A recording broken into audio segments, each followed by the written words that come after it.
ఏ నేనేంది నా బ్యాటింగ్ ఏంది నాకే అస్సలు నమ్మబుద్ధి అయితే లేదు. ఇక గట్లాడతా అనుకోలే. ఈ జరసేపు నా లోపల కాంచన వచ్చింది, అందుకే లాస్ట్ ఓవర్లో పొట్టు కొట్టినా. ఇక నేను అసలు హైదరాబాద్ టీంలో ఉన్నప్పుడు పంగనామాలు కొట్టిన ఆ టీంకు. ఇక అందుకే నన్ను ఆ టీంలోకి వెళ్ళి లేపేసారు. ఇక ఏం చూసి తీసుకురో ముంబై టీంలో నన్ను, కానీ ఇక 3 మ్యాచ్ల తర్వాత ఈరోజు దింపారు. ఎడ్డీలో గుడ్డు ఊపినా. ఇక సిక్స్లు పోల్టు పోయినాయి. ఇక నోకియానికి అయితే మైండ్ పనిచేయలేదు. ఇక నోకియా ఫోన్ సిగ్నల్ పోయింది. ఇక నెక్స్ట్ మ్యాచ్లో అయితే ఆడారు నా బ్యాటింగ్ దెబ్బకు. ఇక హార్దిక్ అన్నకు ఇక మా టీంకి ఒక మంచి విజయం సాధించినాం, గెలిపించిన ఒక మ్యాచ్. ఇక ఈ మ్యాచ్తో మా వాళ్ళకు ఊపు వచ్చింది. ఇక రోహిత్ అన్న ఇట్లా పవర్ ప్లేలో ఢిల్లీ పవర్ పండే పెట్టి పిసికిండు. ఇక మొత్తానికి ఇంకా 230 పైన కొట్టినాం. ఇంకా ఢిల్లీ వాళ్ళు ఇక కూరికినట్టు బ్యాటింగ్ ఆడిరు, ఓడిపోయారు.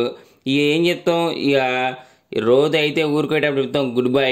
ఇక నెక్స్ట్ మ్యాచ్లు గెలిచేటివన్నీ ముంబై. ఈ మ్యాచ్ మావే, గెలుపు